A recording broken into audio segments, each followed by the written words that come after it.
pessoal, na aula de hoje a gente vai ver um pouco mais de como é que funciona, né, o uso de gerenciador de pacotes do Linux. A gente tem que entender que no Linux a gente trabalha sobre repositório, né? Isso significa que todos os binários eles vão estar dentro de um repositório que pode ou não estar numa rede externa, tá? Nesse caso a gente vai utilizar, que aí para quem for utilizar o Ubuntu, né, os derivados do Ubuntu, a gente tem aí o apt, tá? Mas para quem for utilizar o CentOS ou os derivados dele, a gente tem o Yum, tá? E existem outras formas também, outros tipos de pacote, mas eu vou falar aqui do apt, que é o que eu mais uso e é o que eu tá mais acostumado aí no dia a dia. Então, se a gente fizer aqui um apt ponto, ou um apt enter, né, ele vai trazer para mim aqui alguns comandos dele, né? Ele vai falar o que é o apt, né? Vai falar aqui, por exemplo, você tem um list que traz os pacotes os pacotes, né, que estão definidos. Um search ele busca um determinado pacote. Show ele traz aqui detalhes do pacote, etc, etc, etc. Aí tem aqui o update, que atualiza a lista de novos pacotes. Então, basicamente, o que ele faz, né? Quando você atualiza o seu repositório, ele traz para dentro da sua máquina as informações a respeito dos pacotes. Só que pode acontecer de novos pacotes surgirem, novos repositórios entrarem, então você precisa ficar atualizando isso de tempos em tempos. Então você dá um update, depois você dá um upgrade, né? Que aí você atualiza os seus pacotes, tá? Bom, basicamente o que a gente vai fazer aqui, né? Eu vou dar aqui um apt list só para vocês verem aí a lista de pacotes, né? Deixa eu pegar aqui um exemplo. Deixa eu ver se tem aqui do SSH. Ó, tem do SSH, né? Então tem os pacotes do SSH, etc. E tem vários pacotes aqui. A gente não sabe muito bem para que servem esses pacotes. Então você pode, por exemplo, aqui, vou pegar esse aqui de exemplo, fazer aqui um apt show e o nome do pacote, tá? Feito isso, ele vai trazer detalhes a respeito desse pacote, né? Para que ele serve, qual o tamanho dele, as dependências, é, no caso aí, quem foi que fez, a versão, etc, etc. Além de um breve descritivo, né, do pacote, né? Falando aqui o que ele faz, etc, etc, etc. Né? Eu posso aqui também fazer um apt install, né? E passar aqui o nome do pacote. Né? Nesse caso aqui, eu preciso ser root, né? Dependendo do pacote que eu vou instalar, eu preciso ser root.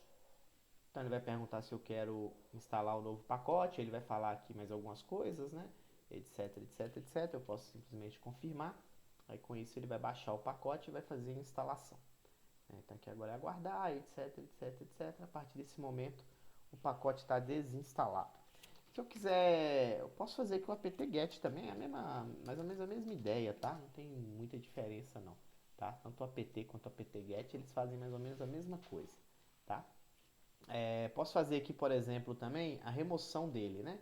Então deixa eu pegar aqui o comando, posso pegar aqui o comando, remove, né? Então eu vim aqui, fiz o install, né? Posso fazer aqui agora o remove. Feito isso, ele vai apagar o pacote, né? Vai avisar que o pacote vai ser removido, eu confirmo e finish. Aí, como eu disse, né, a gente tem um apt e tem um apt-get, né? Na prática, eles fazem basicamente a mesma coisa, instala pacotes, etc. A diferença é que o apt-get ele tem algumas coisinhas a mais, né? Como você tem a opção de reinstalar um pacote, você tem a opção de dar um purge no pacote, né? Que não é só remover o pacote, é tirar tudo que está relacionado a ele. Aí aqui você pode atualizar sua distro, você pode verificar uma série de ações aqui com o uso do apt-get. Mas no geral, esses são os principais comandos para você fazer a instalação de pacote. Aí no caso aí do Ubuntu e dos seus derivados, a gente tem o dpkg. Se a gente olhar o help dele aqui, na verdade deixa a gente olhar o manual dele, ele é basicamente o gerenciador de pacotes do Debian, né? Ele tem uma série de configurações aqui que não vou entrar aqui nos detalhes, mas no geral se você der um dpkg menos, se não me engano é L minúsculo, isso. Aí com L, ele vai trazer todos os pacotes que estão instalados, né, e as suas versões. E qual é a arquitetura dele, né? Então você consegue visualizar tudo que está sendo instalado, tudo que está instalado dentro da sua máquina, né? Tudo que está sendo usado dentro da sua máquina. Deixa eu ver se eu consigo trazer aqui o SSH, só para a gente ver. Ó, então tem aqui instalado, ó, esse aqui, por exemplo, foi removido. né? O servidor do OpenSSH, esse outro aqui também, etc, etc. Eu tentei localizar aquele que eu acabei de instalar, mas eu acho que ele não chegou a gerar nenhuma informação aqui, tá? Bom, basicamente seria isso. Como que você faz para atualizar os seus repositórios, né? Basicamente, para atualizar os seus repositórios, você teria aí que adicionar, né, as informações num arquivo específico para que você pudesse, né, ver os novos pacotes. A gente vai fazer um exemplo aqui.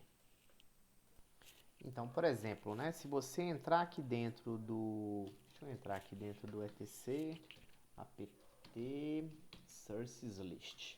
Aqui é a lista de nossos repositórios, né? Então aqui eu tenho os repositórios do Ubuntu, né, para essas versões aqui. Eu tenho esses outros aqui, né? Aqui tem algumas explicações, né? Que aqui é correção de bugs, aqui é as versões novas da distribuição, aqui é a parte de segurança. Então tem tudo separadinho aqui. Isso significa que sempre que eu executar meu apt-get, né, install ou algo nesse sentido, ele vai se basear nos binários que estão dentro desses repositórios aqui. É importante que esses repositórios eles sejam garantidos, tá? Porque senão você pode pegar um repositório que é malicioso, onde tem binários que são maliciosos, e você acabar instalando um pacote de um repositório que não é confiável e criar uma brecha de segurança no seu servidor, tá? Então é importante você saber que tipo de repositório você está instalando, configurando, tá? Então é aqui que você coloca esses repositórios, tá? Aí você saindo desse cara aqui, basta você dar depois um apt update, que ele vai atualizar, opa, tem que ser como usuário, ele vai atualizar os repositórios. Basicamente o que ele vai fazer? Ele vai acessar cada um daqueles links ali e vai baixar a lista de novos binários e suas versões. Aí a partir daí eu tenho, né, atualizado minha lista de repositório para baixar meus novos pacotes, tá? Então é assim que a gente trabalha com o repositório, é assim que a gente trabalha com o gerenciador de pacote, de maneira bem simples, beleza? Espero que vocês tenham gostado da aula de hoje. Até uma próxima.